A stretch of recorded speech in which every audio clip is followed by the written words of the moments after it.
किसी दूसरे का खबर नहीं छपता। आजकल बोलिए ना, क्या क्या खबर छपते रहता है। ये वीडियो सुना आपने, ये नीतीश कुमार ने क्या कहा? उन्होंने कहा कि इस देश में मीडिया और अखबार को मैनेज कर लिया गया है।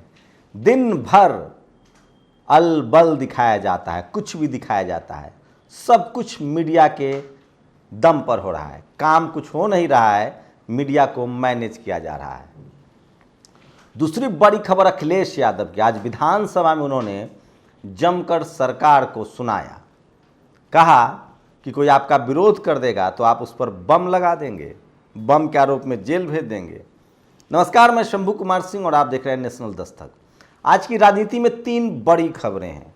पहली बड़ी खबर है, ममता बनर्जी क्या बीजेपी के साथ जाएंगी? सॉफ्ट हो गई हैं? ऐसा नहीं है। क्या है उनका पूरा प्लान, ये भी बताऊंगा। दूसरी खबर है नीतीश कुमार की। नीतीश कुमार ने आज पटना में जमकर प्रधानमंत्री मोदी पर इशारों में हमला किया और कहा कि मोदी जी एक बुलबुला हैं और वो बुलबुला फूट जाएगा। सब कुछ टीवी अखबार के दम पर है। टीवी अखबार को मैनेज कर लिया गया है, किसी को डराकर, किसी को धमकाकर। सवाल वही है, क्या नीतीश कुमार भी नहीं समझ रहे हैं? मैं बार बार कह रहा हूं कि सोचिए, बिहार के मुख्यमंत्री, जहां से ज़्यादातर पत्रकार आते हैं हिंदी पट्टी और गोबर पट्टी में, वहां के पत्रकारों को चैलेंज कर रहे हैं नीतीश कुमार। उनको नहीं पता है, नीतीश जी को पता है। अभी जब 4 लोगों ने की गिरफ्तारी हुई थी जो अंधाधुंध फायरिंग कर रहे थे, तब भी नीतीश कुमार ने कहा था कि जातीय उन्माद फैलाया जा रहा है। पत्रकारिता की भी एक जाति है और वो जाति जो है बीजेपी और आरएसएस के साथ है। भले नीतीश कुमार मुख्यमंत्री हो जाओ, लेकिन उन्होंने कहा कि पटना में तो फिर भी कैमरा लगा लिया जाता है। खबरें दिखाए न दिखाए अलग बात है, कैमरा लगा देते हैं, लेकिन दिल्ली में आप ये भी नहीं कर सकते हैं। तो सोचिए किस तरह के हालात हैं। वही दूसरी तरफ लगातार राहुल गांधी को जन समर्थन मिल रहा है।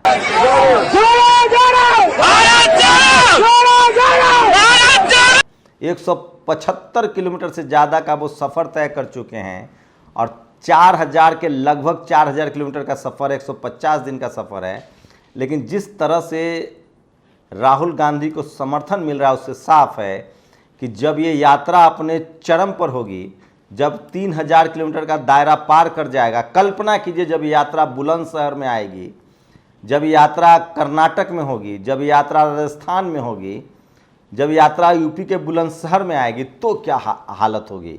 मजबूर होकर मीडिया को दिखाना ही पड़ेगा। तो ये सबसे बड़ी बात है। वहीं ममता बनर्जी को लेकर एक खबर आ रही है। ममता बनर्जी ने कहा है कि प्रधानमंत्री सीबीआई, इनकम टैक्स, ईडी का कम दुरुपयोग करते हैं। हो सकता है ऐसा कि उनके लोग ज़्यादा दुरुपयोग करते हों या उनको पता ही ना हो। इसी को लेकर लोग कयास लगा रहे हैं कि क्या ममता बनर्जी बीजेपी के खेमे में जाएंगी। सवाल तो यही है कि लेफ्ट और कांग्रेस की नज़दीकियां बढ़ रही है। लोग की एक बात है, जिस तरह से अगर अब 2024 में जो लोग भी, ममता बनर्जी ब्राह्मण है, नवीन पटनायक ब्राह्मण है, उनकी पार्टी के पास जो वोट है वो SC ST OBC माइनॉरिटी का ही वोट है। पश्चिम बंगाल में सबसे बड़ा मुस्लिम वोट है। लेफ्ट और कांग्रेस अलग होती है तो ममता भी चौराहे पर खड़ी हो जाएंगे। सोचिए, जो मुस्लिम समाज ओवैसी को छोड़ सकता है, जो शेड्यूल कास्ट के लोग मायावती पर दबाव बना रहे हैं कि आप किसी तरह से गठबंधन में आइए, जो शेड्यूल कास्ट के लोग चिराग पासवान पर दबाव बना रहे हैं कि आप गठबंधन में आइए, ममता बनर्जी और नवीन पटनायक अगर इस गठबंधन में नहीं आते हैं तो उनका वोटर उनको छोड़ देगा। कांग्रेस नहीं आती है तो कांग्रेस को भी छोड़ देगा, क्योंकि इस सरकार से सबसे ज़्यादा नाराज़ कोई है तो वो SC ST OBC और माइनॉरिटी के लोग हैं। और इसी खेल को बामन मिश्राम समझ रहे हैं। बामन मिश्राम ने 6 अक्टूबर को नागपुर में RSS के हेडक्वार्टर के घेराव का ऐलान किया है। बामन मिश्राम का मानना है कि सीधे सीधे ये सरकार RSS की सरकार है और नाक दबाने से ही मुंह खुलता है। बामसेफ एक बड़ा संगठन है। बामन मिश्राम का जो गुट है बामसेफ का, वो सबसे बड़ा संगठन है भारत में और लगातार बहुजन वैचारिकी, बहुजन आंदोलन को बढ़ाने में बामसेफ का योगदान है। आपको बता दें, बामसेफ का गठन जो है वो माननीय कांसीराम साहब ने किया था। DS4 बनाया, बामसेफ बनाया, उसके बाद ही उन्होंने बीएसपी बहुजन समाज पार्टी बनाई थी। तो बामन मिश्राम के पास सबसे बड़ा धरा है और वो नागपुर में घेराव करने वाले हैं आरएसएस दफ्तर का। जिस तरह से लगातार बामन मिश्राम के कार्यक्रमों को टाला जा रहा है, परमिशन नहीं दी जा रही है, उससे वो काफ़ी खफा हैं, नाराज है और इस बार उन्होंने नागपुर को चुना है। देखते हैं क्या होता है। भले महाराष्ट्र में बीजेपी की सरकार अब है, नागपुर में आरएसएस का हेडक्वार्टर है और बामन मिश्राम ने ऐलान किया कि 6 अक्टूबर को आरएसएस दफ्तर का घेराव करेंगे। तो मैं बार बार कह रहा हूं कि सोशल मीडिया पर ये तमाम बड़ी खबरें थी जो आज पॉलिटिकली वायरल है। नीतीश कुमार का मीडिया पर बयान वायरल है, ममता बनर्जी क्या सॉफ्ट हो रही है मोदी से, और वहीं सबसे ज़्यादा अखिलेश यादव ने आज विधानसभा में जमकर हमला बोला। महंगाई के मुद्दे पर, अस्पताल के मुद्दे पर, विरोध प्रदर्शन के मुद्दे पर। कल वो संसद धरना पर बैठ गए थे विधानसभा के बाहर, आज वो विधानसभा में तो एकदम मूड में थे और जमकर बीजेपी को खरी खोटी सुनाई।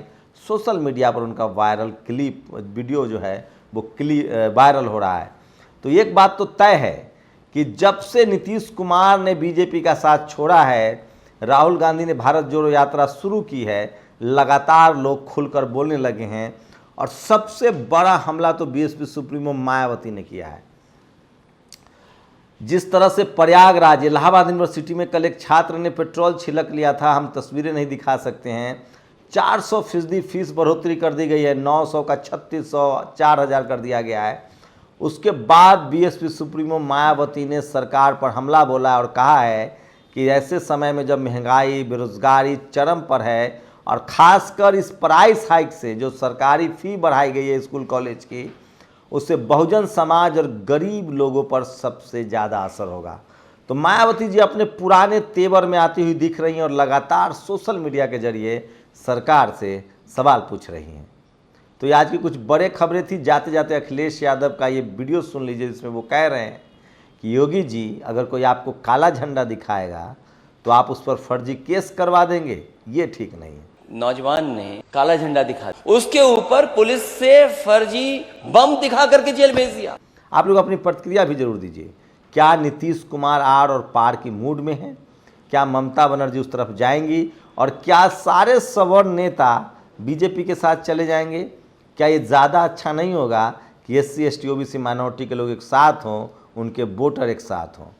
2024 में बहुत लोगों का जो असली चेहरा है वो सामने आ जाएगा। फिलहाल राहुल गांधी अपने पदयात्रा से लोगों की पूरी सहानुभूति बटोर रहे हैं। आपकी अपनी प्रतिक्रिया क्या है जरूर दीजिएगा। शुक्रिया। नेशनल दस्तक की आपसे गुजारिश है कि अगर इसको बचाना चाहते हैं तो नेशनल दस्तक को सब्सक्राइब करने के लिए रेड कलर के सब्सक्राइब बटन को दबाएं, फिर बेल आइकन की घंटी दबाएं। नेशनल दस्तक को बचाने के लिए बहुत जरूरी है कि हर खबर को शेयर करें, लाइक करें, कमेंट जरूर करें।